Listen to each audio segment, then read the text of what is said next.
Hello everyone and welcome to Interlagos for the start of a brand new season here on the Global SimRacing Channel. In the real world, the 24-hour of Le Mans took place just last weekend, and while the number 8 Toyota LMP1 car claimed the overall victory, it was arguably LMP2 in which we saw the most action. Well, now it's time to get ready for a full season of nothing but LMP2 action, and you will get to watch it all unfold here live on the Global SimRacing Channel. Hello everyone, I'm Samuel Ryman, and alongside me in the booth is Peter Mackay. Behind the scenes doing all of the button pushing is our director Joe Peak, and he is using camera sets provided by Dougie Beard. While you may have been watching these LMP2 cars in action on the long straights of the Circuit de la Sarthe last weekend, tonight's venue for the PRL LMP2 Le Mans Series couldn't be more different. Let's take a closer look at Interlagos.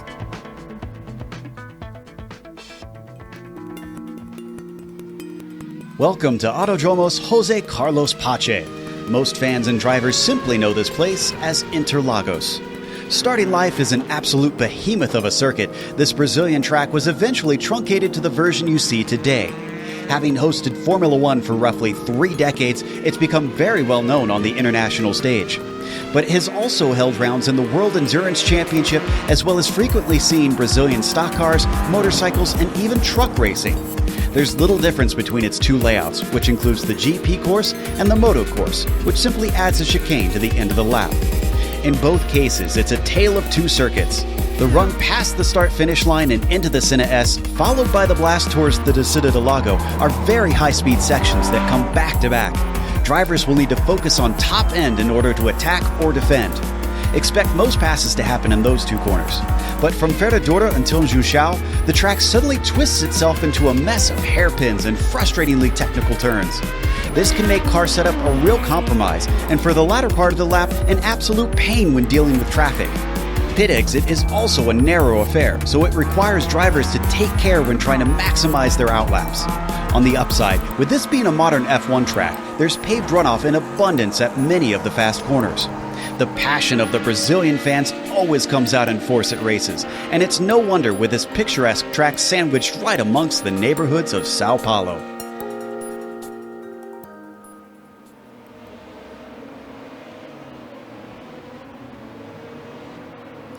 Well, I think if you drilled a hole in the centre of Brazil, you might come out in Scotland. But Peter, even though you might be on the other side of the planet from this racetrack, I think you know the odd thing or two about it. So I'll hand it over to you for our track info.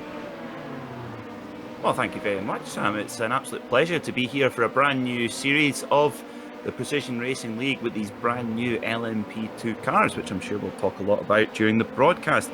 Interlagos, well, it's suitably old school. It was built in the 1940s and has been changed as little as possible ever since. A wonderful circuit, very tight, very compact, lots of short first gear corners as well, and then one big long drag up the hill to the start-finish line. So it's going to be a lot of fun to watch the racing here today at Interlagos. And we appreciate everyone tuning in for tonight's broadcast. We're getting ready for a lot of fun here. This wouldn't be possible, though, without a few people on the sides helping it all happen. And so, as always, today's race is being brought to you by SimSA, and that stands for Simulation Motorsports Affinity. The Simulation Motorsports Affinity provides many consulting services, from completely customized simulators to managing teams, individual drivers, and complete events. They're working hard to bring organizations, companies, manufacturers, teams, and drivers together at one place to support and promote sim racing internationally. They're also bridging virtual and real motorsports by providing a network between these two, involving sim racers, real drivers, teams, managers, engineers, and of course motorsport fans alike. You can find out more about how you can get involved at simsa.net. That's simsa.net. Today's broadcast is also proudly sponsored by ButtKicker. ButtKicker provides and adds an incredible immersion and realism to any game. Feel every nuance and truly put yourself in the driver's seat. You can check them out at theButtKicker.com. Are you looking to take advantage of GSRC's over 1 million global monthly impressions? From official series sponsorships to commercial placements, we have advertising options customizable to suit your company's needs. Follow the link in the description below to learn more. Well, Peter, there's a lot of different sponsors come on to cover this series, and rightfully so, because it always delivers us a lot of action. Now, granted, we haven't seen these drivers take to these LMP2 cars before, but they were racing in the GT cars last season. And I'm taking a look at the driver standings there. Boy, it was very close at the top of the standings after last season in the GT cars. It was. Rodrigo Mies just edging Paulo Munoz by only 10 points after a long season, and Michael Ross on 243, not too far behind either. So looking at some of the lap times already in practice of some of the drivers, I think we're going to be in for a real treat. Of course, using the GTE cars last time, and the Dallara P2 cars can be quite a step up, a bit more aerodynamic grip, and also quite a lot more straight line speed as well. So it's going to be a lot of fun. And interestingly, today we have a 60-minute race, open setup. So although the drivers have only had the car in their hands for, well, not even 2 weeks, they've had to work quite quickly to get their cars dialed in. And especially like a track here at Interlagos requires quite an interesting balance, because you have that big long straight on over the start-finish line, and then some really tight and twisty stuff. The other thing to watch out for is the incident count. So after 13 incident points, the drivers would be given a drive-through penalty. Now that's of course just a little over 3 bits of contact with another driver, and with Interlagos real kind of bottleneck, the corners really do bottleneck into each other, and that can sometimes cause unnecessary contact. We've seen it plenty of times in Formula 1, so we'll have to watch out for that as the race progresses over 60 minutes. Yeah, so it was a close drivers' championship last season, not as close in a team championship. Punto CL Racing Blue completely dominated things over there. But now, right now, no matter which driver you are or which team you're on, everyone is equal. It's the start of a new season. Everyone's at zero. Everyone's racing in the same class, Peter. And so I think it's time to get down trackside and cover the final 7 minutes of qualifying and see which driver is going to have the edge as we kick off the first of 10 rounds of a new season with a new car here on GSRC. Yeah, absolutely. Now, this is interesting. The drivers here, of course, it's a group qualifying session, so they're all out together. They've all got to get out there and put in their lap times as quickly as they can. Sometimes in iRacing, the drivers will be given the solitude of the track to themselves, but today they are in a group format, and particularly at a layout like Interlagos, that can make things really, really quite tricky to get some clean air to set those quick lap times. We're riding on board with the provisional pole sitter right now, Rodrigo Mies, currently sitting with a 1 minute 22.540, sitting on pole by nearly 4/10 of a second right now. So really hot pace from Rodrigo Mies so far. So just shows you a fast driver in a GT car. Well, step into the prototypes. Has a very similar result as a 121.23.4 there from Rodrigo. He doesn't improve, and he's just hitting a little bit of traffic here. So, of course, this is the really tricky part for the very fastest drivers. They need that clean air to set those fast times. 39 cars are or 39 drivers rather, are currently registered in the session. We have not seen a practice or qualifying time yet out of Rodrigo in Prota, so I'm wondering if he's doing admin duties, and we have just 38 cars. Hugo Galaz, I don't think he's exactly put a competitive time in yet. His lap time is a couple of seconds off, so hopefully I'll find some clear traffic and lay one down. But you take Galaz out of the equation, the 37 cars who have set a time are all covered by 2.4 seconds. That is very close. Incredibly close, and when you consider the top 20 covered by 1.1 seconds. That is extraordinary. So I think it's going to be very, very busy indeed coming down into turn 1 and then into the Senna S's, which is always a hotspot for action in any form of racing here at Interlagos. It's such a special layout, and it's in these new cars, you know, a lot of the drivers, they will still be getting used to them, and they are tricky beasts, these cars, actually. Normally, if you're used to the old P2 car, the HBD, the open top, it was quite a friendly car, but this thing, it's if you get it wrong, it will bite, but it has so much performance from its carbon fiber monocoque chassis. One driver I'm keeping an eye on right now is David Holland. He's currently 5th fastest, but he was the fastest driver in practice. Rodrigo Mies currently sitting on provisional pole with that 1:22.5. I mean, that's a fast time, but we had other drivers setting 1:22.5s in practice, just no one else has done it so far. Holland getting very close to scraping the inside wall there, and that lap time's off a pace of 1:24.4. So that's not going to send him up the orders. A car behind him gets a little sideways. Here's Paulo Munoz, currently 4th fastest out there. He's actually sitting tied with Christopher Eisler for 3rd place right now. So I'm guessing Eisler either turned his lap time first or was quicker to the 10,000th of a second. Wow, yeah. Shows you how close that is. Incredible.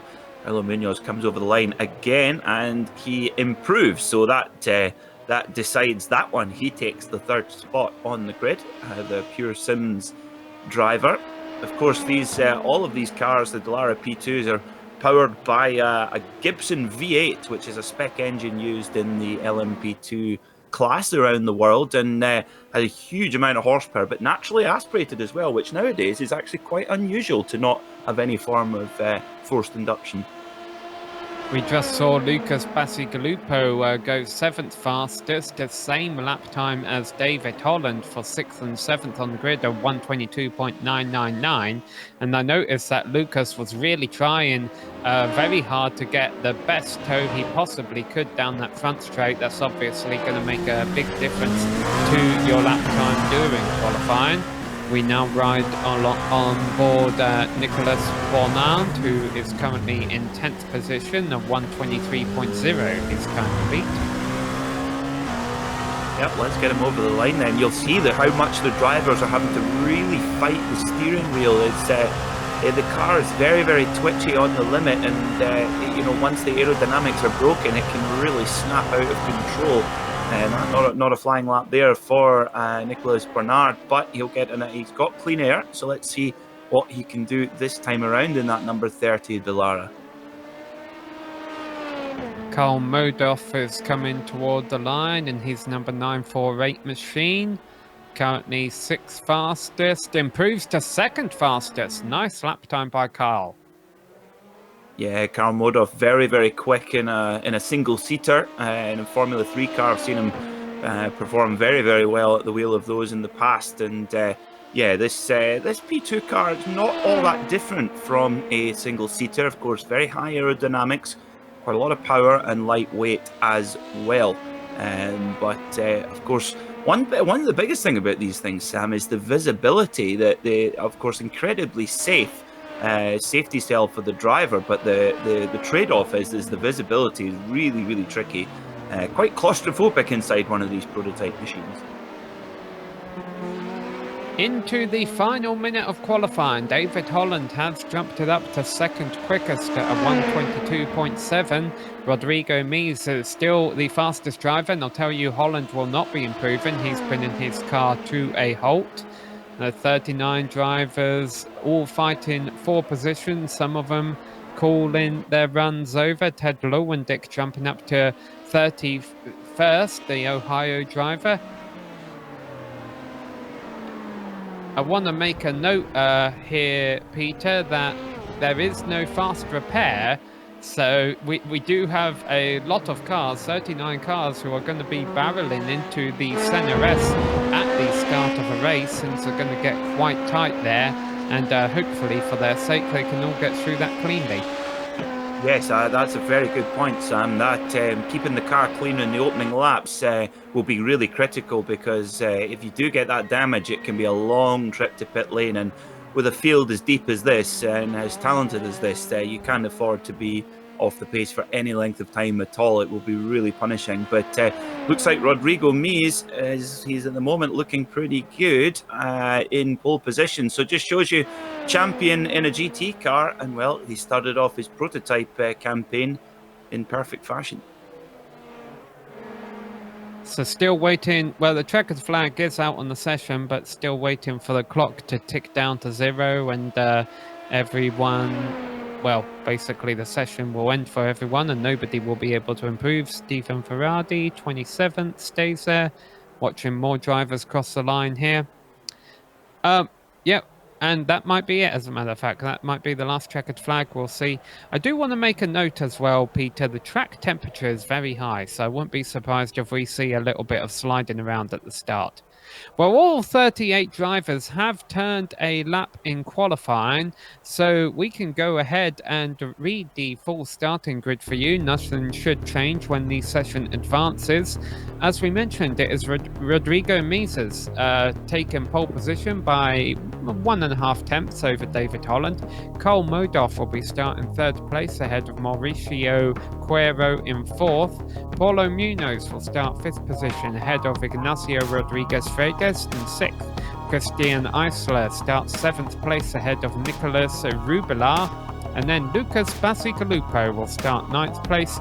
Behind him, the first driver in the 123s, Nathan Lewis. Rolling off from the 6th row of the grid will be Nicolas Bernand alongside David Fishman. Row 7 will be Chris McGrath and Enzo Montecinos. Row 8 will be Mitchell Ian Green alongside Horacio Calquin. Row 9 will be Eduardo Avila-Gac alongside Sean Velandia, with Steve Guari and Michel Ferrari rounding out the top 20. Page number 3 starts with David McDonald in 21st place ahead of Michael Overbay in 22nd. Eric Luke will start from 23rd position ahead of Pablo Valenzuela Uribe in 24th. Sean Romig starts in 25th place ahead of Stephen Verratti. Mark McDonald in 27th position ahead of Ted Lowendick. Joshua Daniels and Rodrigo Munoz round out the top 30. Page 4, here we go. David Cristelli alongside Cecil Pagai. Row 17 will be Sean DeHamel and Hugo Galaz. Row 18 will be Byron Daly and Christopher Richards. Row 19, Kenyon Rodriguez and William Martins Silva rounds out the top 38. And I think the last runner did not set a time or is doing the stewarding, as can often be the case. So we see our iRacing Porsche 911 pace car is waiting patiently for the huge field of LMP2 machines to do battle around the tight confines of Interlagos. I love how iRacing tries to shorten the pace lap here, but still they can only line the cars up going into turn, turn 4, I believe, turn 5 or 6. They're basically the first half of a lap there still. The track's just so twisty, there's no real other place anywhere closer to the start-finish line to grid them up. Interesting to see Byron Daly so far back in the order. I know he's been around iRacing a long time. Used to be a pro driver over on the NASCAR side of things. So he's got a massive amount of talent. I know that as a fact. But there he is at the back of the grid. And I don't think that's anything against him. I think that's just a statement to how talented all of the drivers in this field are. That being said, I think when you're throwing 39 cars on such a twisty track as this, talent's only going to get you so far. I still think just the drama of motor racing means that we will see a little bit of contact and carnage.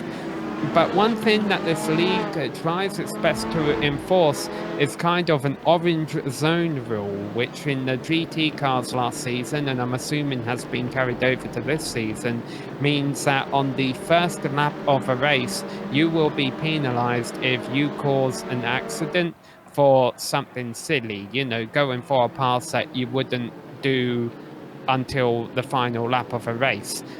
So in other words, all of the drivers on lap 1 need to mind their P's and Q's, because if they cause an accident that's a little bit silly, they might end up with a slap on the wrist heading into round number 2 next race at Sebring. Yeah, certainly one to watch, and of course not a very long pace lap here, so the brakes will be cold, the tyres will be cold, and going down into that downhill left-hander and then quick right, that's going to be really, really tricky. And these P2s, they do need quite a lot of brake pressure. They do have a lot of braking force, but you really got to get the pedal down hard. So it's going to be interesting to see how these drivers handle it. Big packed grid. Fantastic to see, Sam, for the opening race of this Precision Racing League season. Well, one driver who won't be able to see any of that is the driver for number 88, starting on the inside. Your pole sitter, Rodrigo Mies, is leading the field to the start of a green flag for the first ever LMP2 race here in the PRL series here on iRacing. The green flag is out and we are racing at Interlagos. Rodrigo has got a massive jump over the rest of the field. They're going to go 3 abreast for second position into the center S hard braking zone here. All the drivers have got to be careful not to bump each other. Looks like the top 10 or so cars have already gotten through the first couple of turns cleanly, and everyone being well behaved as they work their way out onto the long straight. We got one spinner down at the back, but Rodrigo is having none of it. He has completely checked out on the rest of the field. Lots of side-by-side racing going on down into the 4th corner. Oh, we got one more spinner as well. Oh, we got many more spinners going off there at the Descida do Lago, and oh, it's been a big pile up there. So we'll get back to with everyone who was involved there. But in general, and I use that term carefully, in general, Sam, good respect from all the drivers there, flowing through that very tricky section, 2 abreast, 3 abreast, and getting through cleanly in the most part. So the top 4 are Mies, Holland, Cuero and Munoz. So Modov has dropped back a little bit. But yeah, as you mentioned, we definitely saw our fair share of spinners there in the opening few corners, but no major contact. I know we had 3 drivers kind of piling into each other in the midfield, but it looks like it was kind of a low-speed incident, and hopefully they'll all be able to continue. Here we come then, the leaders coming around to complete lap 1 with the number 88, our pole sitter, Rodrigo Mies, leading the field away as we've clicked off 1.5 minutes here already. This is a timed race, 1 hour long. Yep, perfect start to just get away cleanly and start to get into the rhythm. And actually, here at Interlagos, when you just get into that rhythm and click off the consistent laps, it's a really nice circuit. And you just have to hit your braking points good, get the turn-in points right. It gets really tight and twisty in this midsection, and Rodrigo Mies has got the perfect start to the season so far. Yeah, the one driver who didn't is Chris McGrath in the 379. He's one driver that had to take a tow to the pits on the opening lap. Everyone else still on track. Got a nice side-by-side battle on screen here, working their way through the top of a hill, down the hill, and then past for position there. So your race order on the left-hand side of your screen, it's Mies, Holland, Cuero, Modov, and Munoz, your top 5. Yeah, Munoz in that wonderful looking pure Sims machine with the white wheels and blue, white and black trim. Of course, plenty of room on the bodywork of these P2s. And look at this, Michelle Ferrari making a great run through the field. She started outside the top 30 and she made a fantastic leap up the field. And oh, 2 more off. We've got Horacio Calquin off in the triple. Oh, we've got a lot of, oh my goodness me, we've got a lot of spinners there. I wonder what happened. We'll try and get a replay for you. Here it is then. What on earth happened here? Looked to be a bit of a pile up. Heading up towards the 3rd sector. What happens here? Oh, just a small incident and kind of creates a bit of a car park. Oh my goodness me. It's like a police roadblock there, Sam. Yes. Little bit of a blind corner as well, so I'm sure the drivers coming through that hairpin couldn't exactly see where they were going. We'll try and get another angle of what exactly went down at the hairpin here. So you're going up the hill, sharp turn, down the hill. Oh, one car spun sideways, and then I think a couple of nasty knocks there as we're watching Todd Lowe and Dick involved in that, and there's the rest of them piling in. It's a bit of a blind turn there because of the crest of a hill and also the hairpin. And I think some drivers might need some repairs there. Again, no free repairs, no fast repairs. They'll have to come into the pits and do it the hard way.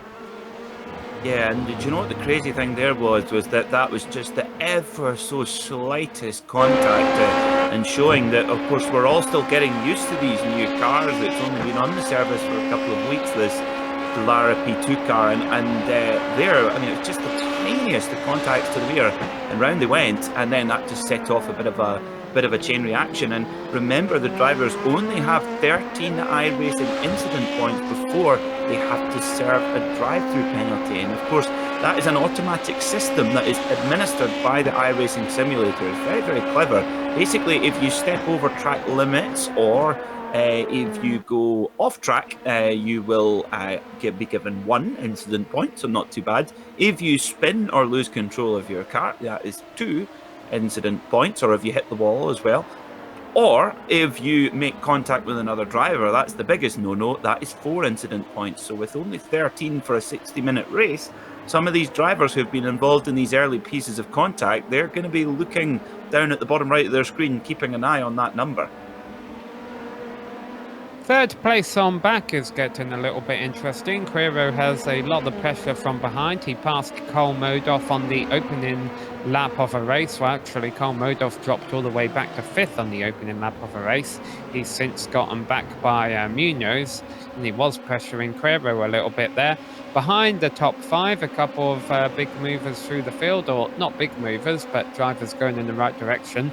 Nicholas Rublar started 8th, is up to 6th in the 777, and Nicholas Bornand started 11th and is up to 7th here as the field completes lap number 4. Here they go then, this little gaggle here, led by Quero. With Modoff right behind. We're looking back at the 948 of Modoff as they head along the back straight. Ooh, in the draft there, and Modoff goes for the inside into Descida del Lago, and can he make it stick? Ooh, not quite. Queros toughs it out around the outside there, using the aerodynamic grip of this wonderful prototype racing car, and through they go then. Modoff will have to try another way, but just showing you that the drafting ability of these cars is pretty significant. Remember, before the show started, I mentioned that I thought Byron Daly was massively talented, and I was a little surprised to see him back in 35th. He's in 19th place now. So definitely proving that there's overtaking zones around here. Interlagos, this car can make the passes happen. Absolutely. If you get a really good exit out of the final corner, Zhongguo, that can just give you the exit that you need to try and get there. You can set up a move all the way down into the first corner, where there's multiple lines down into the first corner. And of course, we saw when Jenson Button won the World Championship here in 2009 in Formula One, a lot of the moves that he made to come through the field were at that opening curve.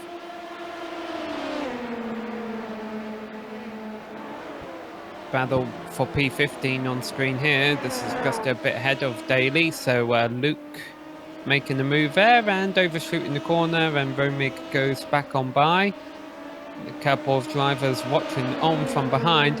Now there's a pit exit there on the left hand side of the screen. These drivers will have to make one scheduled stop during the race, and the way the pit exit works here can lead to some interesting battles going down into turn 4, so keep an eye on that as the race goes on.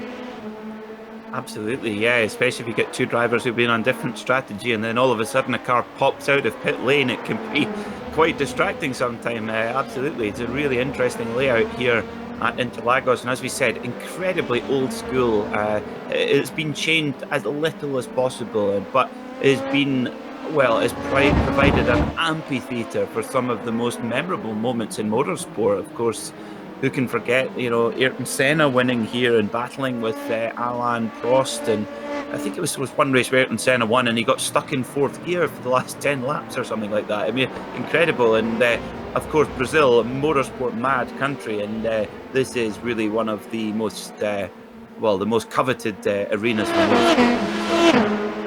Yeah, I think that was 6th gear back in 1991. He was stuck in and went to win his went to win his home race. Fans loved that, and I think the fans are loving this racing we're seeing down the front straight right now. No need for COVID restrictions in the virtual world. We've got a fully packed grandstand there on the front straight, fully equipped with a nice restroom where you can watch your cars blasting by, if you guys have ever seen that footage on Twitter. But things settled down a little bit as they work their way over into the fourth corner. Not even 10 minutes into this race so far, so a lot of action has taken place so far.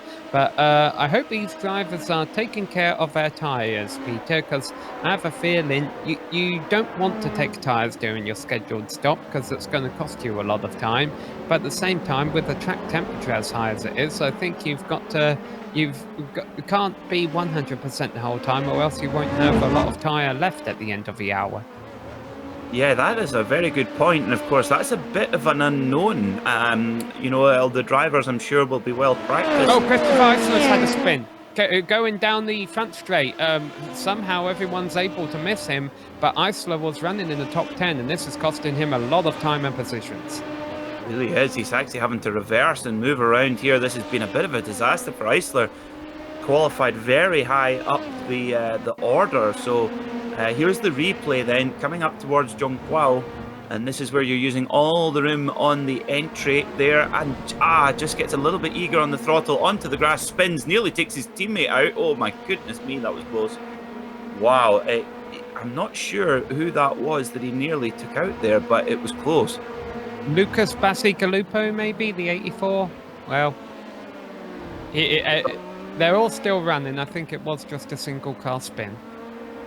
Yeah, that very, very close indeed there. But Rodrigo Mies, well, he's not got to worry about it. He's got that clean track, nearly 3 seconds in the lead from David Holland, who's sitting in second right now and has a handicap of his own, back to Quero in third. So yeah, coming back to your point about tyres, Sam, that is a bit of an unknown. This car is so new that it's going to be so hard to tell whether, how much the car will wear its tyres out. And the track, you mentioned the track temperature, 45 degrees centigrade at the last loop. And that's very, very high. And that high track temperature makes the surface really greasy and really slippy. It also wears the tyres out more as well. And here at Interlagos, it is a bit of a low grip circuit as well. And of course, as you can see, not much rest for the tyres, right, left, all the time. So you make an excellent point. If they're not going to take tyres in their scheduled pit stop, well, they're going to have to be kind to them, because they will be pretty second-hand by the end of the race. As we see the number 9 car going, oh, a big punt there. Typical Interlagos turn 1 incident there. Going to be able to recover a lot of runoff area there on the outside of the center S, but again a lot of positions being lost, and we'll get a replay of exactly what happened here down into the first corner. Also try and get a number on that here. We might be able to pull the graphic up. Mitchell Green in the very, very cool shiny car. Maybe it dazzled his I think it might have been a bit in that code. Possibly. Could have been. It's just such a difficult corner. There's so many lines in there, but they all kind of come back to the same point. And yeah, we see so many incidents in that corner. Christopher Richards has had a problem in the 49 Dallara. What happened to him? He's back going again, which is always nice to see. But now he's just circulating around the top 30. Now, of course, for Rodrigo Mies, although he has a handsome lead from David Holland right now, he's going to start hitting lap traffic in the near future, around the back end of the top 30. They won't be too far away, and this is where it's starting to get interesting, Sam, because how you handle that traffic and how you get through can win or lose you the race. I'm seeing Mitchell Green is still on track, so I don't think he was the one who went spinning. I can tell you Richards, and he's actually in a pretty nice battle for 14th place here with Sean Romig. It was Eric Luke who spun, but he was around that place on track, battling for around 15th, 16th. Unfortunate for him. Here is Mitchell Green. He might spin. We may have just predicted the future last lap, because, boy, this is one intense battle. He is almost spanning fenders as they go up the hill. Yeah, well, he was certainly the man making the move there at turn 1 and caused the other car to spin. But Oh, just runs a little bit wide there, and that's going to allow. But of course, at Interlagos, you can always recover sometimes from a mistake because the car, the layout, it just, you think 1 minute you're going right, and then you're left, and then you're right, and then you're left again. You've always got chances for the switchback. It produces such excellent racing here at Interlagos as they get right back on the power, opening up that British-built Gibson V8 made in the heart of Yorkshire, believe it or not.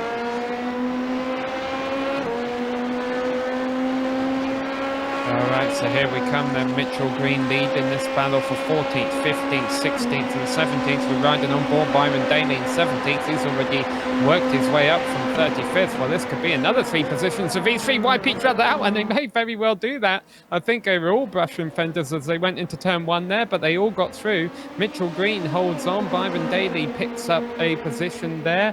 And now let's see what happens as they go on down to turn 4. Green going defensive, all of them going to the inside, trying to get the draft off of one of another and protect their position. The 27 of Nathan Lewis started this lap in 16th. He might be looking for 14th now, but he's going to be on the outside by the time they get to the top of the hill. As Mitchell Green is on the inside, I don't think either of these drivers is going to want to yield, and they're going to come together, and the 27 gets pushed out wide. So another position for Byron Daly, and the 27's coming back underneath Byron Daly, though. Those 2 crisscrossing for 15th place, allowing Green to run away.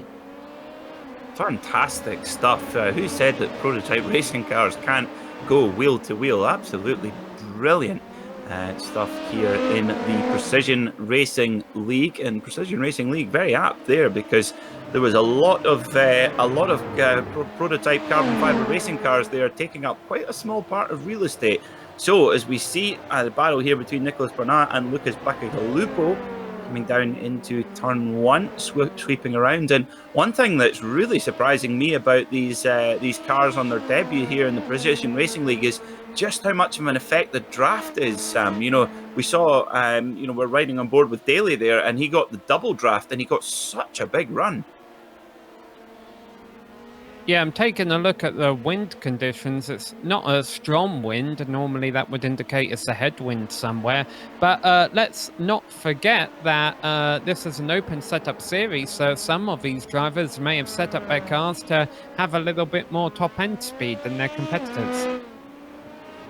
Yeah, that is a very good point, actually, isn't it? Yeah, of course, these prototype racing cars made by Dallara, you can really just change so much on them. They're such complex machines in the real world. And of course, thanks to the wizards in the iRacing.com software department, they're able to replicate all of those as well. And of course, Mr. Dallara, Mr. Giampaolo Dallara, who's now 83 years old and still goes in every day. But the Dallara company has an average worker age of 34, so a young and vibrant company producing some amazing race cars indeed. In fact, the most successful ever constructor in the Indianapolis 500 with 17 wins.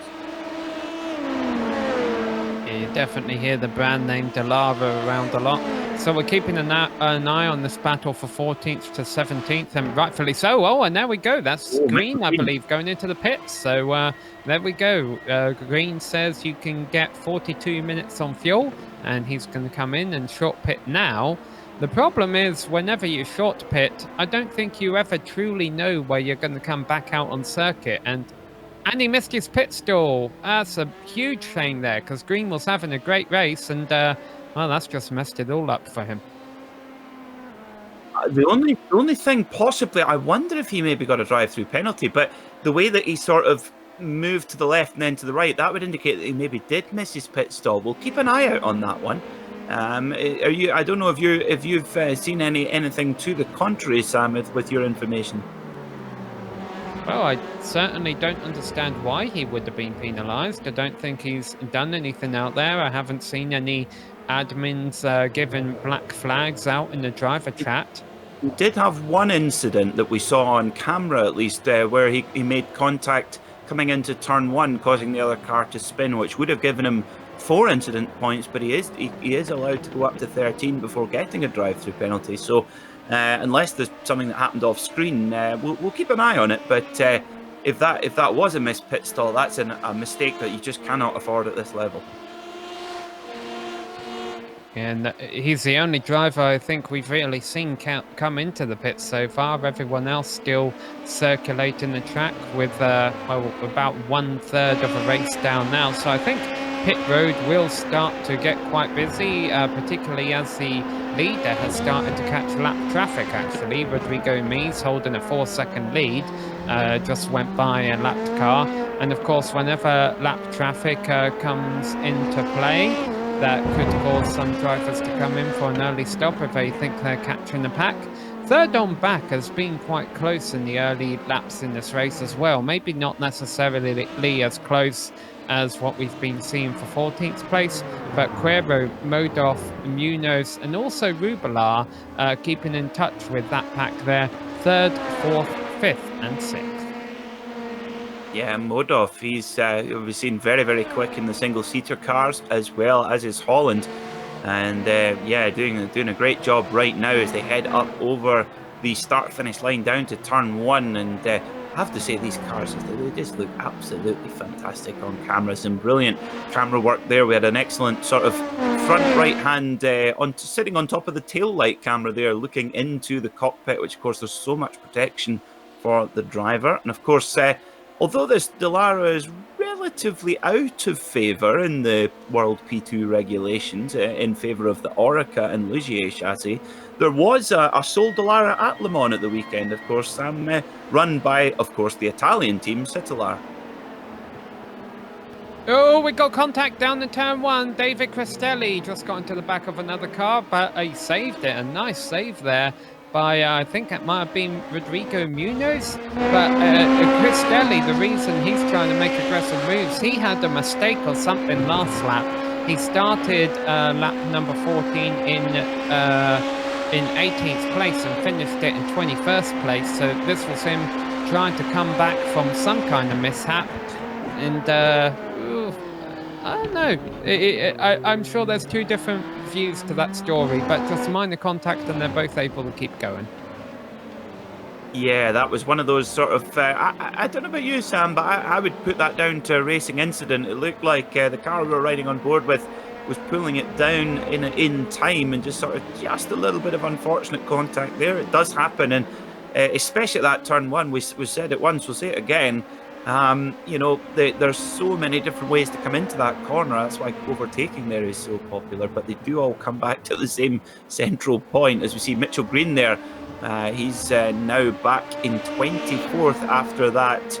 Maybe a drive-through, maybe go through pit lane and missing his pit stall. Now, he had, from what I can see, he hasn't come back into pit lane again. So it might mean that was a drive-through penalty, because if it was planning to pit for fuel, he might well have come in. So interesting one. But hopefully we might get a chance to speak to him after the race. We'll see.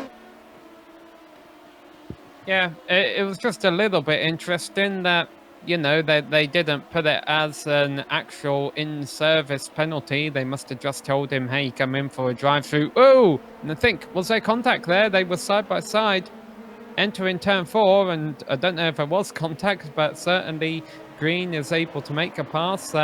Was that... We'll get a replay here. So let's see. So Green's in the background here in that sort of shiny silver car.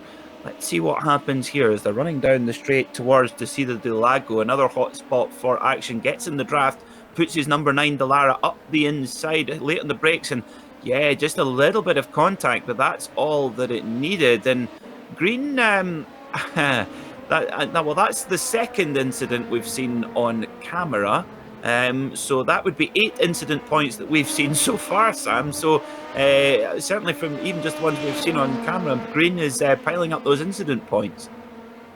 Yeah, I wanted to double check. That was Hugo Galaz in the number 500 car who he ran off a track there. So Galaz has lost a couple positions. What's happening to Duhamel? We seem to have lost him on timing and scoring there. We'll have a look for you and come back to see. So, watching a replay. Just a connection issue. He's back. Okay. So, we're back live then. 36 minutes to go. We've had 24 minutes of hot-paced action here in this opening round of the season here in the Precision Racing League. And as usual, some very, very high standard driving on show.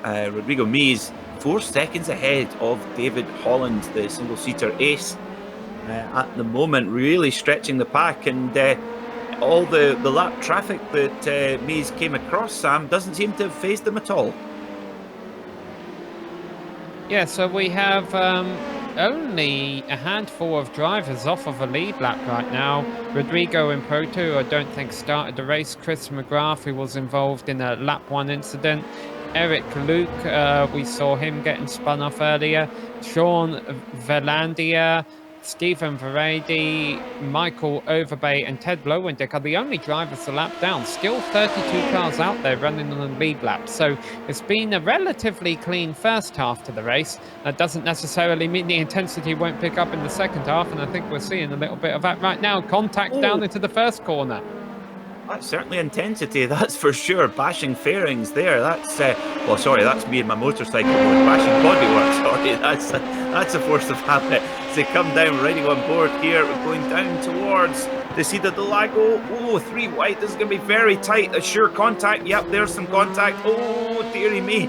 Oh, brilliant camera work from Dougie Beard here as they look across at the number 15 machine. Goodness me, and there's, oh my goodness me, Mitchell Green gets a big shoulder barge. Now, I don't think the number 15 car there of David Cristelli saw Mitchell Green. I think that was very much a case of the limited visibility in these Dallara P2 cars. So this is Isla up front, Cristelli, who has Green going underneath him down the inside, and Galaz, well, let's not forget that Green and Galaz had that coming together down in turn 4 a little bit ago. Castelli and Isla, their races haven't exactly been going to plan either, so all of these drivers, I'm sure, are a little bit frustrated, and I think that might be Pablo Uribe kind of joining this battle at the tail end of a picture there. So things getting dicey. This is all for outside the top 20 right now, but this could easily be for positions inside the top 20 if a drama picks up in the second half of a race. Right now, Michael Green trying to make it work on the outside of turn number 1, going out into the marbles and almost coming to grief, and they do come to grief. And around goes Green, and I think he hit that incident limit you were worried about, Peter. Yep, so 18 incident points means you are disqualified from the race. So it must have been a drive-through penalty that we saw earlier on for Green, and yep, hit the incident limit, and he is out of this race. Well, after 27 minutes, it just shows you that it, particularly at this layer, easy to get involved in little incidents here and there, and they do top up quickly. Now, I want to give a shout out to the driver sitting in 13th position right now, the Ferraris. Now, now, Sam, do you think that's Michele Ferrari or do you think that's Michel Ferrari? I do apologise, I'm not sure. I think it is Michel Ferrari, but I think it's a male driver. That seems like an Italian name and Italian pronunciation. The only thing not Italian about it is that's not an actual Ferrari. Ah, of course, there are lots of, it's an Italian car, of course. Dallara, Mr. Dallara, Gianpaolo Dallara, he worked his first job outside of university, was working for Ferrari, and in fact he left to go to Maserati because he was not getting to go to the races with the Scuderia. And Dallara, well, the Mr. Ferrari went to Dallara's father and asked him to stay, but he said, no, I'm going off. And a couple of weeks later, he was at Sebring with Roger Penske with Maseratis. Was he Horacio? That's Christopher Richard, sorry. Oh, no, sorry, my apologies. William Martins de Silva going off there at the Senna S. So more contact going on. I don't think Green is going to be the only guy to get disqualified from this race for more incident points. I was surprised at how quickly Green racked up those incident points. We've still got half a race left to go, and these cars are able to continue, just minor contact. And this is definitely the place to buy a ticket if you can watch your races from down here, because it's certainly where we've seen most of the drama in today's race. But the nice thing about it is it's kind of a lower speed section of the circuit, so a lot of the drivers are able to stop their cars in the time before they get to the wall and continue. Yeah, the good thing is there's quite a bit of runoff there on the back part of that corner, which is always helpful indeed. So we're looking at on screen now one of the Pure Sims cars, which is it's Munoz. Sorry, my apologies.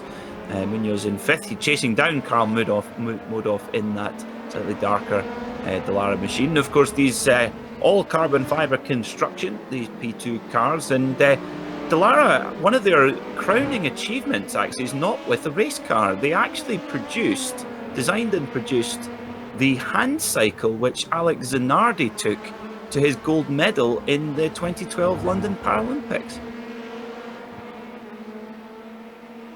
A very cool fact there. Nice to see Dallara getting involved in activities outside of motorsports, and of course we're wishing Alex Zanardi the best in his recovery from his recent incident.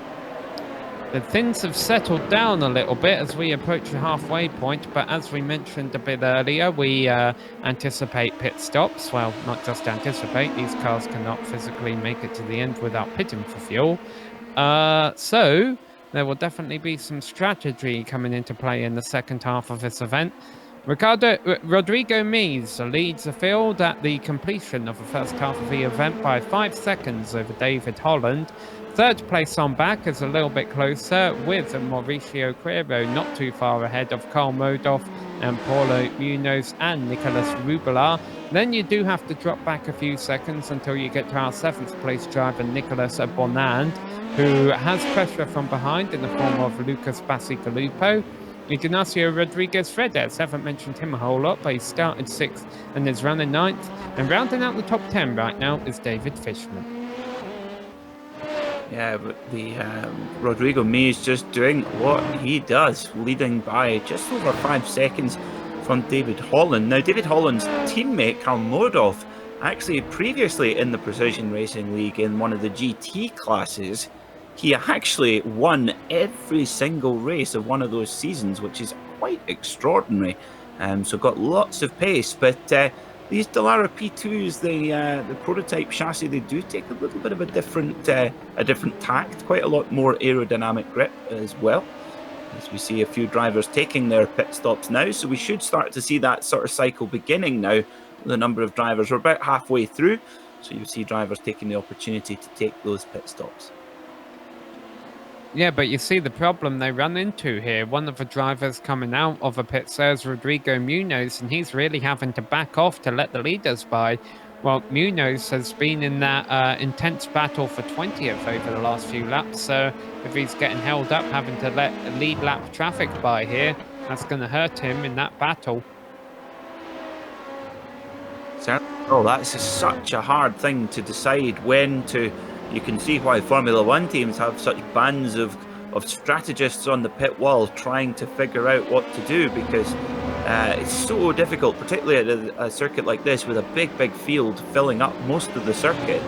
To try and just get that spot in clean air is so important to that lap time. If you get into traffic with cars that are slower than you, it can absolutely destroy your race. Our leaders are starting to catch lap traffic anyway, hitting about position number 30 on the circuit. Again, a very clean race so far with the massive field size we've had. We've seen several spins, but very few retirements. A lot of these cars have been able to continue to go on after their troubles. Of course, though, that does bring up a concern that Green might not necessarily be the only driver who gets disqualified for hitting that incident limit by the end of a race. But right now, the leaders smoothly able to navigate their way through the lap traffic, but I do wonder if they catch a thick pack of cars, if any of these leaders will elect to duck in and see if they can find some spare time out there. Pack of cars, speaking of which, we found one out here on screen. Yeah, what's going on here? This is the battle for 7th place right now. As we see Bacalupo leading this with Bernards in there, Fredes and Fishman. Really tight. And of course, here around Interlagos, you'll see this. There's lots of slow braking zone, very slow, deliberate corners, and plenty of opportunity for just tiny little bits of contact here and there. So the drivers have got to have a lot of trust with one another, and have got to have a lot of respect as well, because if you get too heavy-handed and clumsy, well, it can cause a lot of issues. I mean, we've seen it a couple of times, obviously, with the last Brazilian Grand Prix with Lewis Hamilton and Alex Albon, and well, that was certainly a controversial incident. Sam, I know you're a resident F1 expert, and if Lewis Hamilton can make a slightly clumsy error, then certainly anyone else can. Right now, making a couple of errors is Nicolas Bonand. He actually lost 7th position to Lucas Bacigalupo last lap. And that driver behind the Bonand and Fredes battle right now is actually the lapped car. You have to drop back a couple of seconds before you get back to Fishman in 10th place. So Bonand and Fredes is really the battle to watch here for 8th and 9th place. We're riding on board Fredes as they work their way up the hill. Through they go then, really quick through Roland Plana here, heading down.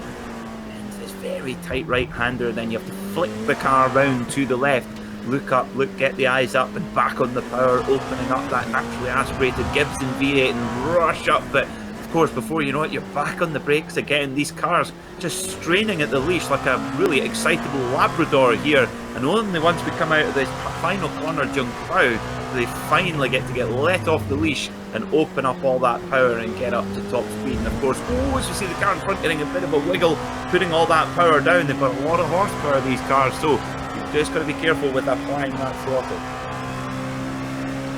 Very unfortunate news further back in the field. Byron Daly has lost the connection after his massive run through the field from about from 35th on the grid up into the top 20. So he was having a really good start to the season. Hopefully we'll see. Oh, and wide goes Bonand there. Looks like he got a wiggle coming out of a center S, and that's cost him a lot of time. Okay, so just it's very apologies, easy to... that was a lap car. That was a Rebay, I think, who had the moment. So, but still, Bonand has definitely lost some time to Bacigalupo. He has indeed, yeah. 1.2 seconds separating those two drivers right now. We're still waiting to see if our leader, when he's going to decide to come into pit lane, and I would suspect that will be very much a copycat syndrome. When Rodrigo makes his pit stop, there'll be those reacting to whatever he does. They'll be keeping an eye on him. The 88 machine doing an amazing job right now, driving flawlessly around this Interlagos circuit. Look at his really wide entry into turn 1, and then tucks the nose in, gets a nice tuck early in, and then back on the power and through the Senna S's and down the straight towards the Cida del Lago. So approaching 20 minutes left to go, and we still haven't seen any of our leaders come into the pits. Have seen obviously some of the cars who have been having not so stellar races. I think some of them have came into the pits early, honestly, to get some damage repaired, because I'm sure damage isn't too helpful on these aerodynamically dependent cars. To see good respect there from the 666 machine. That is Horacio Qualquin, and he's sitting down in 32nd right now, and that was his teammate, of course, Rodrigo Mies, the leader, and he made sure there was plenty room for the team leader and race leader to make their way through. Of course, if you're new to watching sim racing, first of all, welcome to the Global SimRacing Channel. We hope you're enjoying this excellent racing here at Interlagos. But you'll notice a lot of the cars are in similar colour schemes like you would see in the real world. And in sim racing, it's absolutely the same. You'll see a lot of drivers will race for proper sim racing teams. They'll work together with one another to build setups and practice together. And during races, it helps to have some allies out there, Sam. And the teams always have very long names. Karl Modov is coming into the pits from 4th place. There's a nice short name, easy for me to pronounce. And I'm assuming this will just be for a splash of fuel, and then we'll see the number 948 back out onto the circuit. Yep, let's see. So if the jacks go up here, that means he is taking tyres, but we're not expecting that. Let's see. It doesn't look like he's going to take tyres, will he? We're filling up that car with fuel. It's a thirsty engine, that Gibson V8. You see, no tyres from Karl Modhoff, so going to the end of this 60-minute race on the same set of Michelin tyres that he began with. That was quite a lengthy stop there, though. What? I'm wondering if he took more fuel than he needed. Or maybe repaired some small damage, maybe. That's a possibility. Very minor anyway, but they are thirsty. They are really, really thirsty. Big, naturally aspirated V8. Yeah, and I don't know. Do you think, is this a high fuel usage circuit, would you say, Sam? Well, we'll see how far some of these drivers can get. If obviously, if we see drivers going 50 minutes into the race, then I would say you don't need a heck of a lot of fuel at all. It certainly doesn't have long straights, but sometimes just being in and out of a gas a whole lot can get you to burn a bit more fuel than normal. I guess my simple answer is no, but I've been wrong before. Well, that's an improvement on me because I didn't have a clue. I was so we'll see. But David Holland, let's see how long he sits in pit lane for in the 25 machine. So they'll have burned about 40 minutes of fuel. He looked to be a little bit quicker there, Sam. Nicholas Rubelar into the pits too. No, it does look like pit stop times are about the same. So yeah, maybe it is a bit thirstier than I thought, and we're just seeing some lengthy pit stops out there. So that's interesting. And of course, whatever is left in the tank, they only need 20 minutes worth of fuel left. But that's quite telling just how thirsty these big prototype race cars actually are. So still waiting for our leader to come in, and here he comes, the double 8 of Rodrigo Mies coming into pits now. The pit siren will sound. I've got to be honest, I'm not sure how loud that will come through on our broadcast, but okay, you're hearing it apparently. It is a nice little addition to the iRacing service, all the ambient sounds. And here's a nice thing about qualifying on pole. He's got that first pit stall.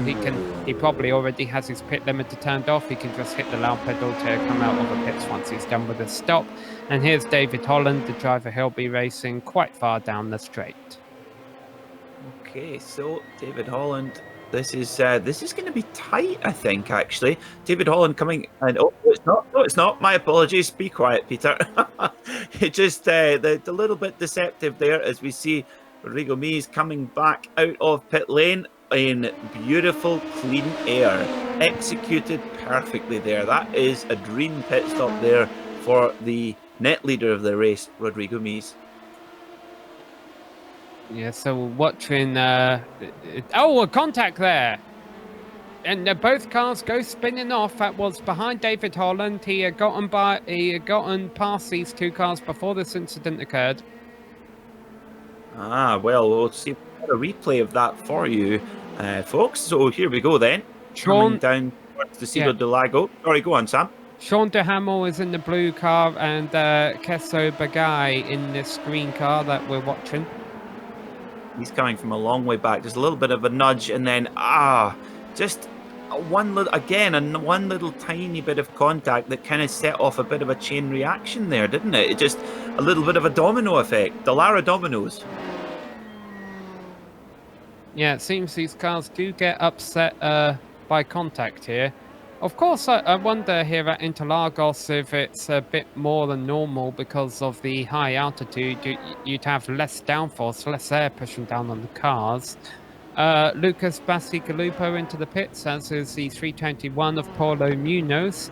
So these are all drivers that have advanced through the order by staying out a bit longer, but now they'll drop back down the order.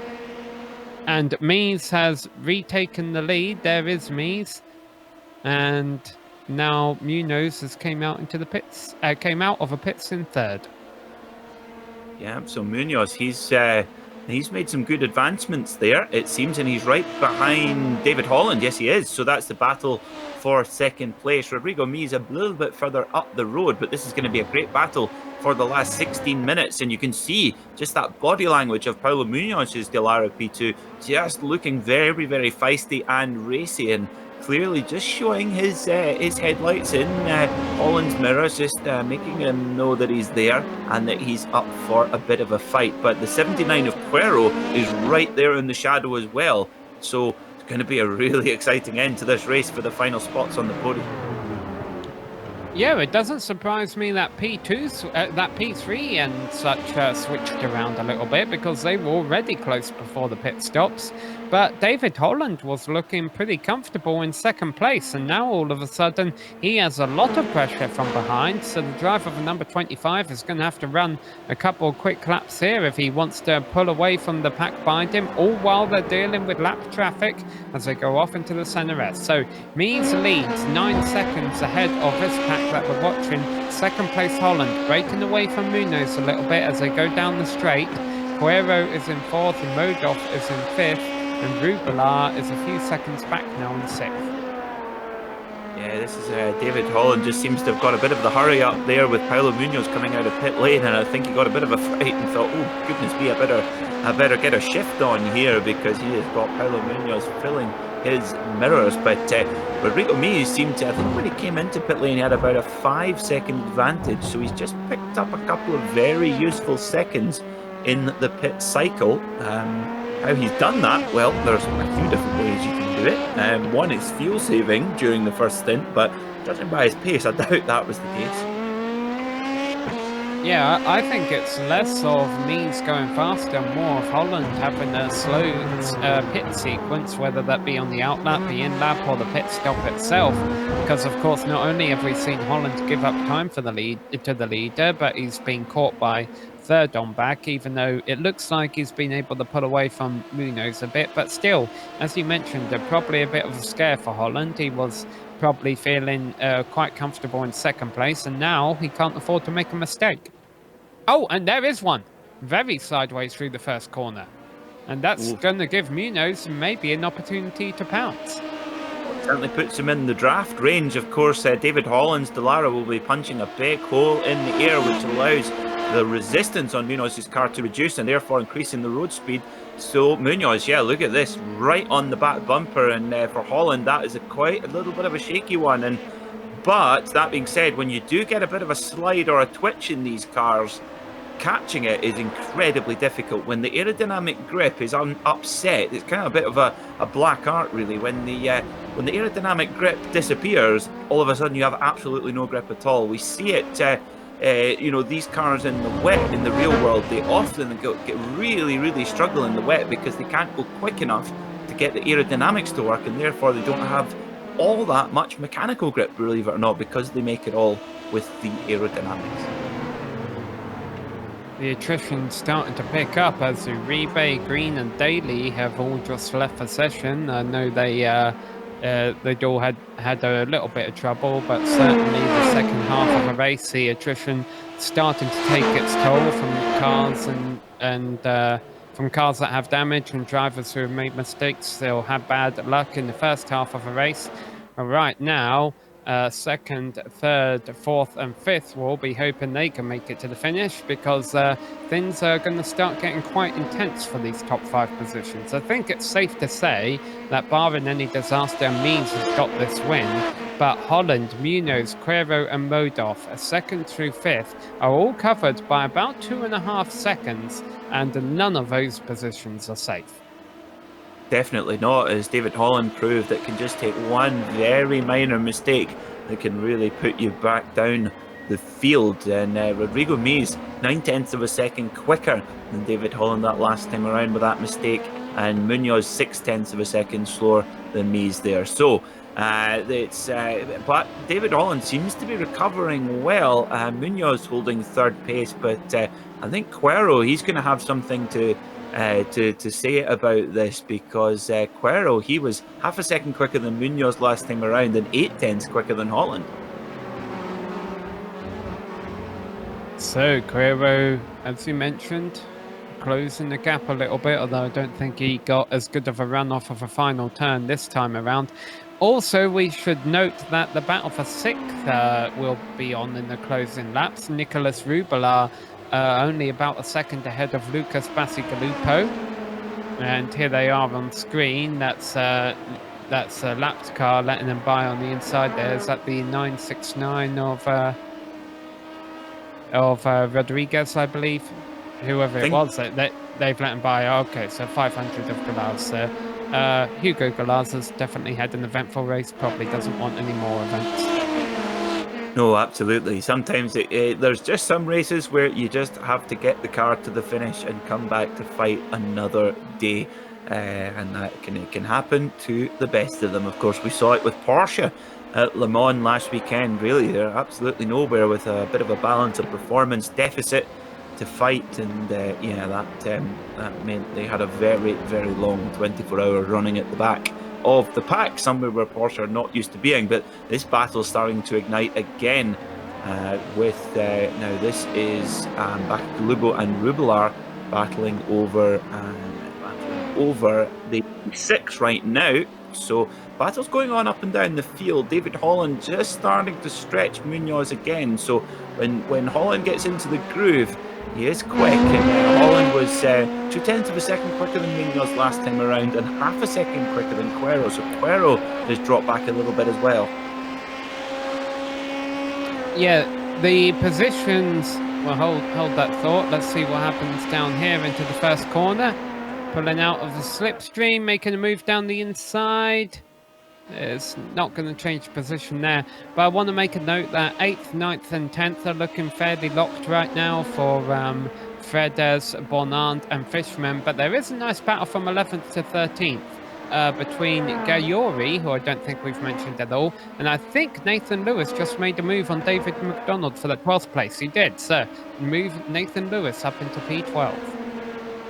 I thought Mitchell Green had somehow sneaked back onto the track, but obviously David McDonald is his teammate, also running one of those kind of metallic silver paint schemes as well. And of course, a number of drivers here with teammates out there in the field. There's Lucas Bacigalupo putting the 777 machine of Rubelar under big pressure now. 9 minutes to go, so we're getting towards very much the business end of this race. Coming up against looks like a little bit of lap traffic in front. That could really split them up.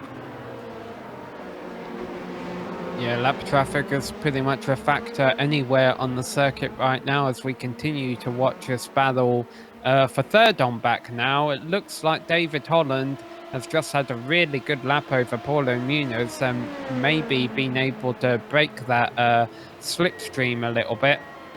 So the top, well, Holland still can't afford a mistake, but I think he can take a bit of a breather.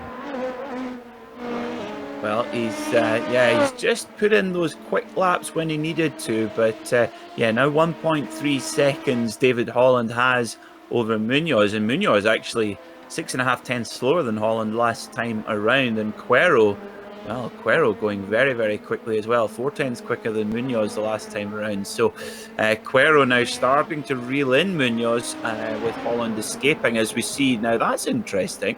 That's Bacigalupo getting right past the 777 of Rubelar. Rubelar almost seeming just to kind of roll over there. I wonder what happened. Didn't catch all of it. There's always a possibility he might have ran off somewhere and got some kind of slowdown penalty, but I can't think of anywhere you'd have to serve a slowdown on that part of the circuit unless he ran wide at turn 4. If you do go over the curbs too much around here, such as on the outside entering turn 1 there, I think iRacing will give you a slowdown penalty. Yeah, he's having more issues. I wonder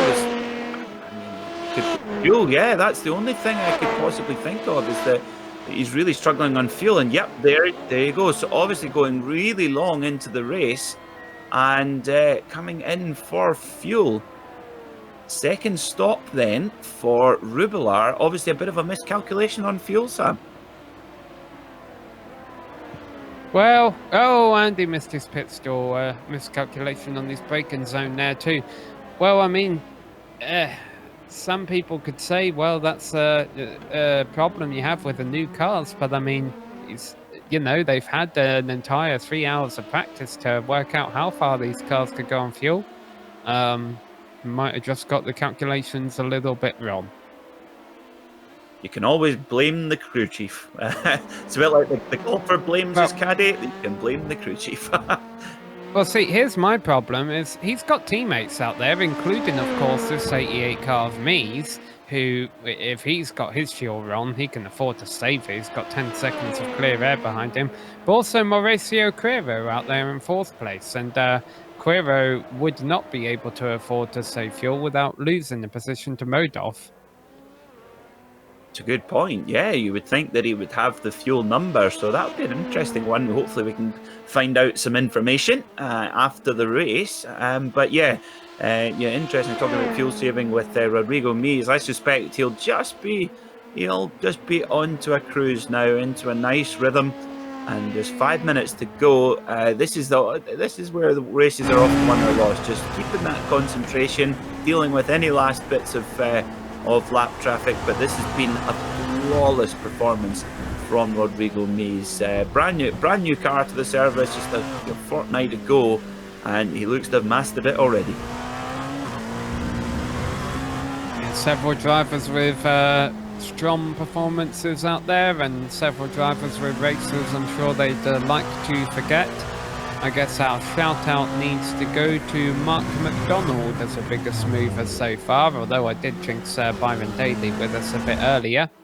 So knock on wood here, but we'll mention him while he's up here, is Mark McDonald. Started 27th, currently running in 14th in the 216 car, and no pressure from behind, and he doesn't really have anyone in front of him though, other than the lap car, and that's a little bit hairy there, but he gets on by without too much difficulty.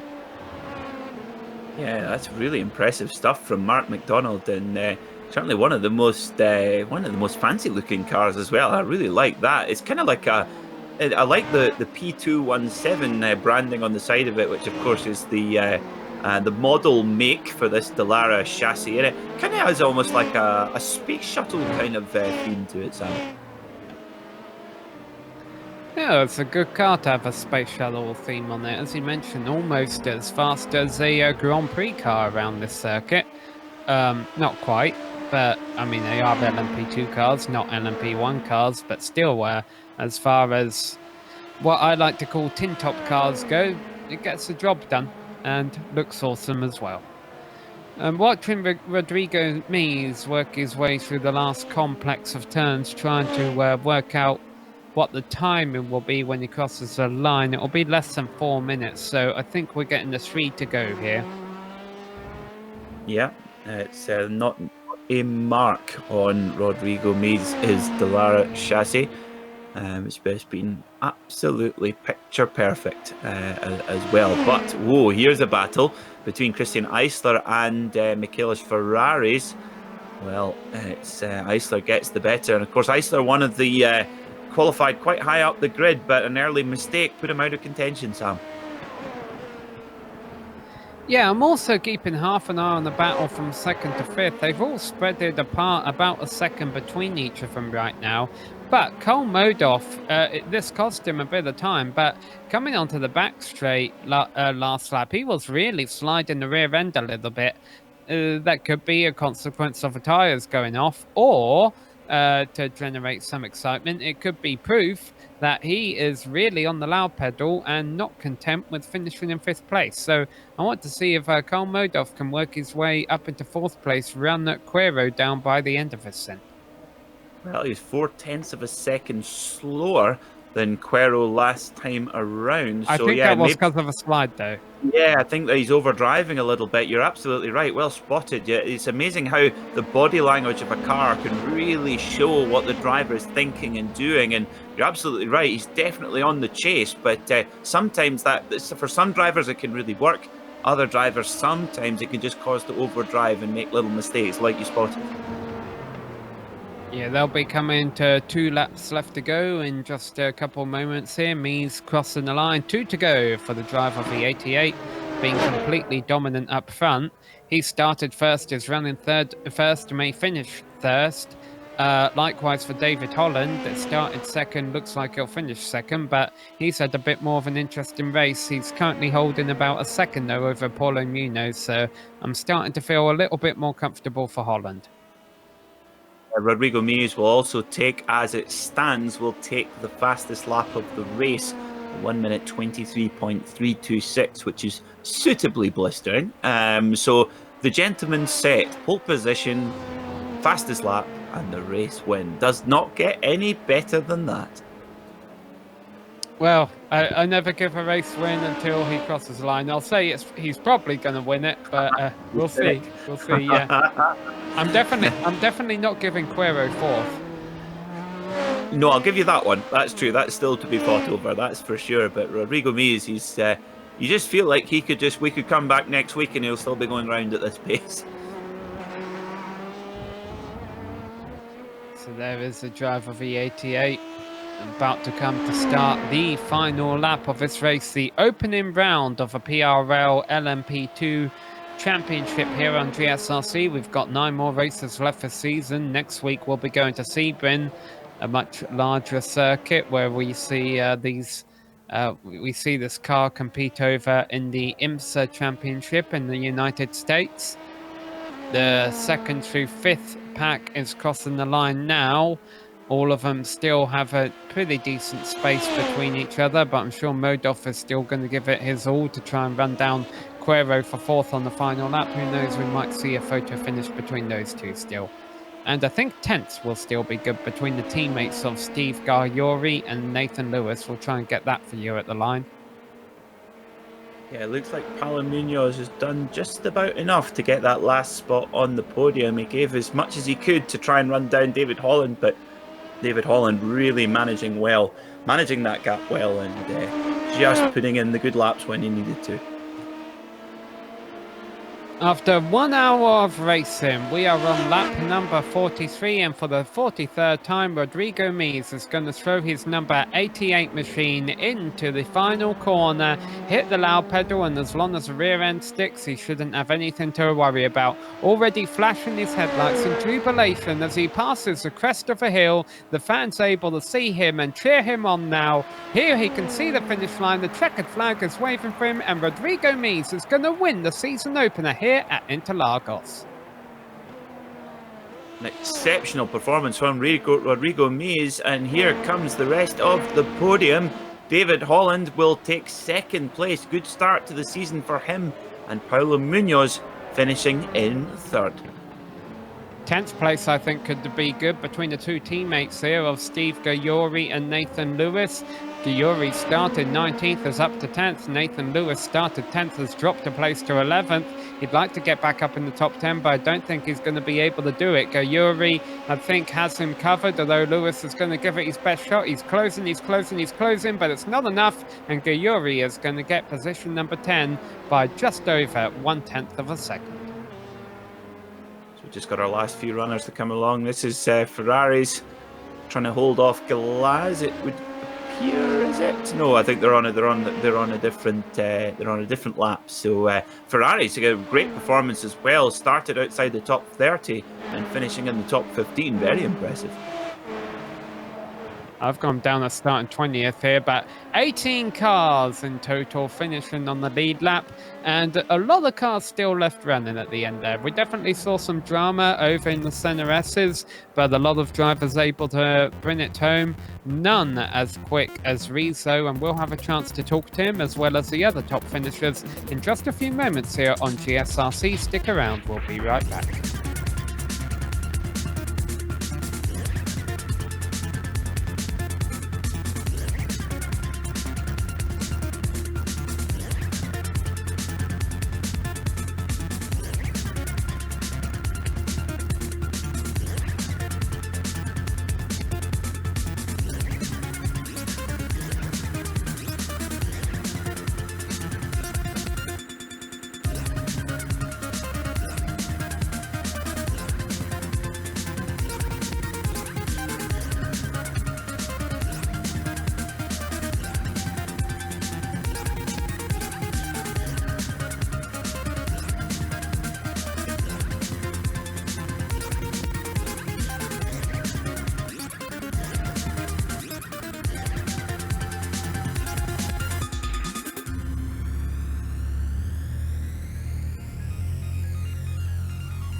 Hello and welcome back to Interlagos, where we're getting a replay here of a little bit of carnage that we saw on the opening lap of this 1 hour long race here to open our LMP2 season in PRL. Rodrigo Mies came home the race winner, starting from pole position. He was 12 seconds at the line ahead of his closest rival, David Holland. Paulo Munoz was about a second back of him in 13th place ahead of Mauricio Cuero in 4th. Carl Modoff was in 5th place, trying to catch up with the cars in front of him in the closing stages, but not enough. Lucas Bacigalupo finished in 6th place ahead of Ignacio Rodriguez-Redes in 7th. Nicolas Bonand finished in 8th place ahead of David Fishman and Steve Gayori rounding out your top 10. In 11th place was the 27 car of Nathan Lewis, with David McDonald finishing in 12th and Mark McDonald in 13th. Christian Eisler, after an early mistake in the 727 machine, finished in 14th, with Michele Ferraris in 15th. Eduardo Avila-Gac was 16th, followed by Sean Romick, Joshua Daniels, Rodrigo Munoz and Enzo Montequinos. Behind them in 21st place we have Hugo Galaz and then David Cristelli in 22nd. Kenny Rodriguez finishes 23rd ahead of Christopher Richards. Michael Overbay in 25th place ahead of Sean Duhamel. Kesso Bagai in 27th, and the last car 1 lap down was William Martins da Silva. Now you come into the cars who had a little bit of trouble today. Nicholas Rubelard 2 laps back ahead of Ted Lewandijk in 30th. And now you end up to the cars that I don't think completed all of laps. Sean Fernandia, Pablo Valenzuela Uribe, Horatio Calkin, Byron Daly with his connection issues, Mitchell Ian Green, Stephen Faradi, Eric Luke, Chris McGrath, and then Rodrigo Improta, who I think was helping out with admin duties. Well, we've got some drivers here to talk to, starting with our race winner, Rodrigo Mies. Rodrigo, you made it look easy out there, but how tricky is this car and how tricky is it on this circuit, considering the track temperature was quite high? Yeah, hello guys. Car is very, very tricky. Even if you're alone driving the car, it's not easy. You are always fighting with the car, especially with the high temperatures. And it's a challenge because it's a completely different method of set up the car, comparing to the usual GT cars and formulas, But we found the setup, and we have a lot of hard work in the week.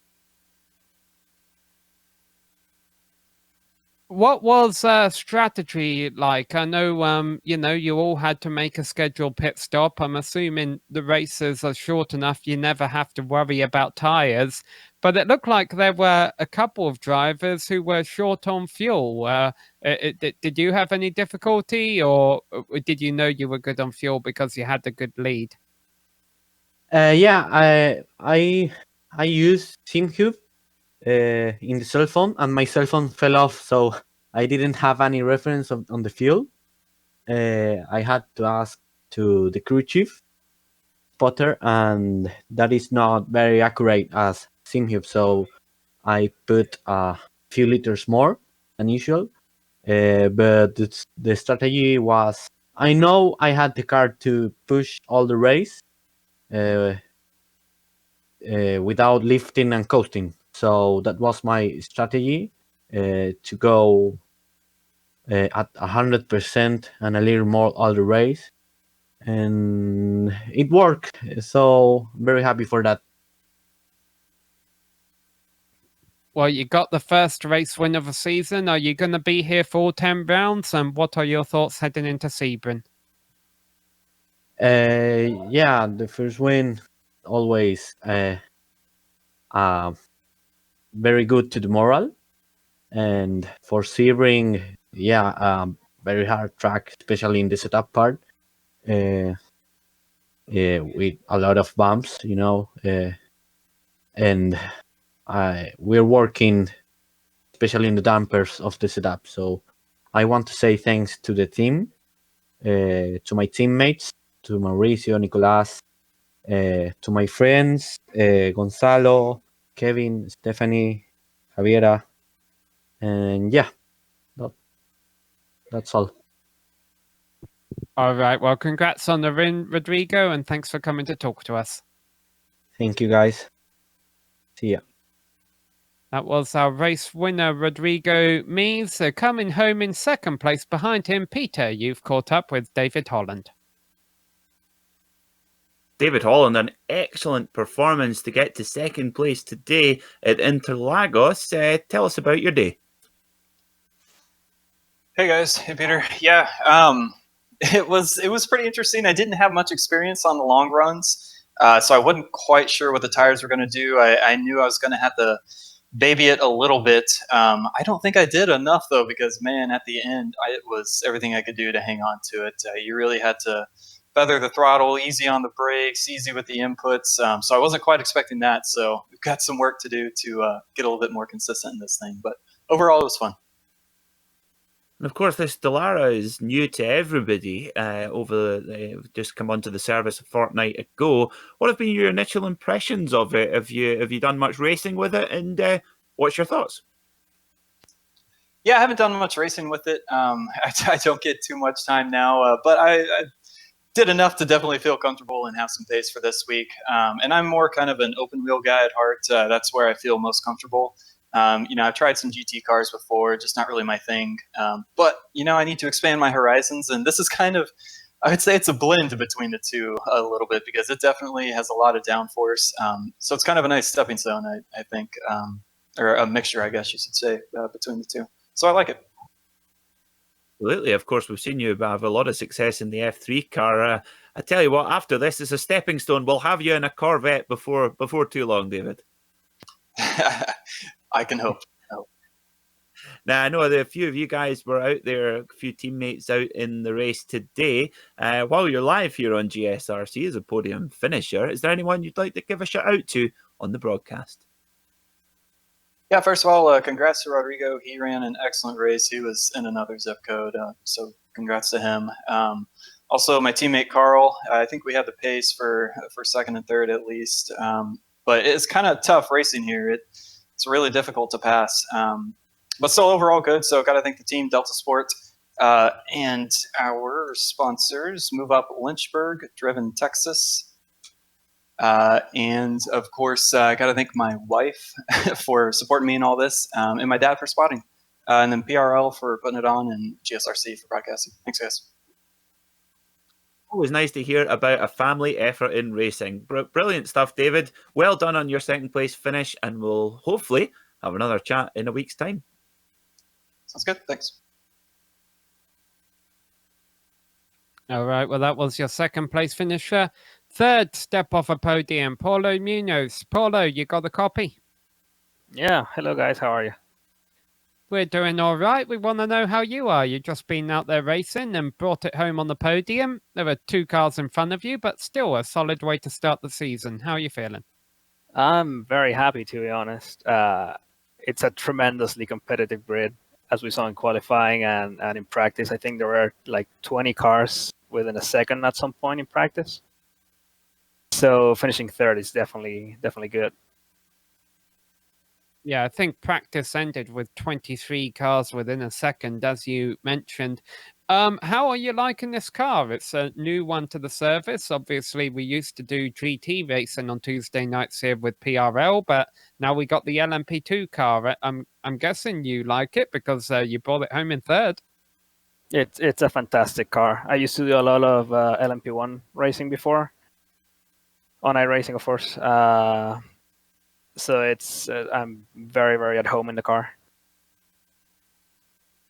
That's nice to hear. And obviously, Interlagos is a circuit that we definitely enjoyed from the broadcast booth, put on a great show. How did you like the circuit, especially with a high track temperature? And what are your feelings going into Sebring? Well, Interlagos has never been one of my favorites, probably because I'm not very good at it. I've never been in GT cars or LMP. It's a very technical track. But for Sebring, I really like it, and the combination with this car, it's fantastic. I already did some laps yesterday, and I'm really looking forward to it. Well, after how our season opener went, we're definitely looking forward to it too.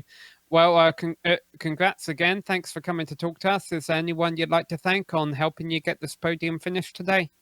Thank you very much, guys. Yeah, well, I'd like to thank my team, Pure Sims eSport, and all their sponsors.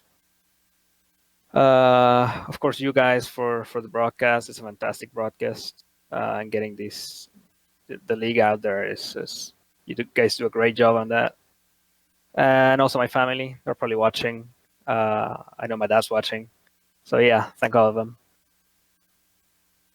All right. Well, we appreciate your kind words there, Paulo, and we wish you the best of luck next race at Sebring.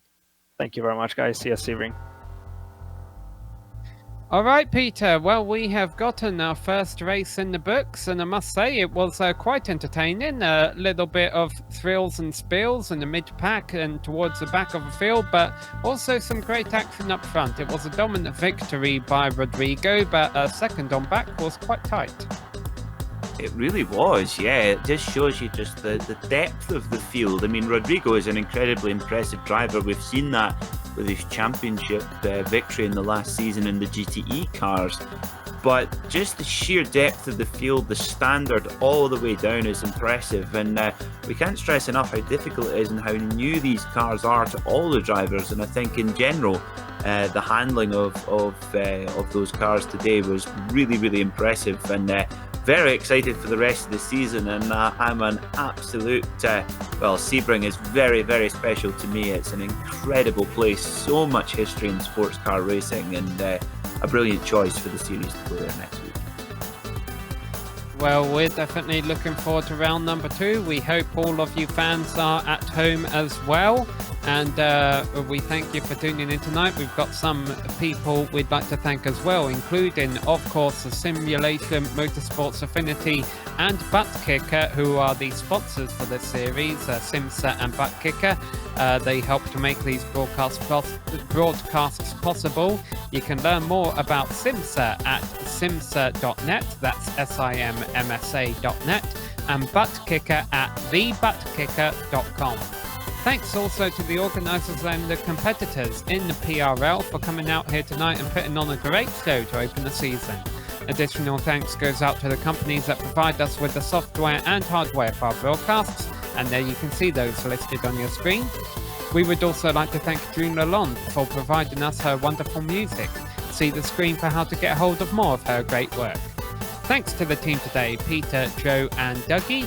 And if you'd like to find out more about GSRC, including upcoming races, you can find it at globalsimracingchannel.com.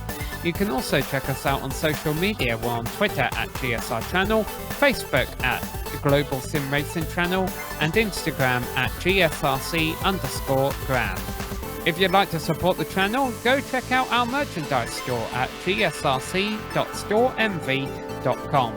The link is in the description of our YouTube video below. Our next race will be the same time next Tuesday night at 9 PM Eastern Time from Sebring. We also have upcoming races for our other series listed on the screen, so be sure to check those out, mark them down on your calendar, and don't miss another second of exciting race in action. But until next time, race clean, race hard, and we'll see you on the track.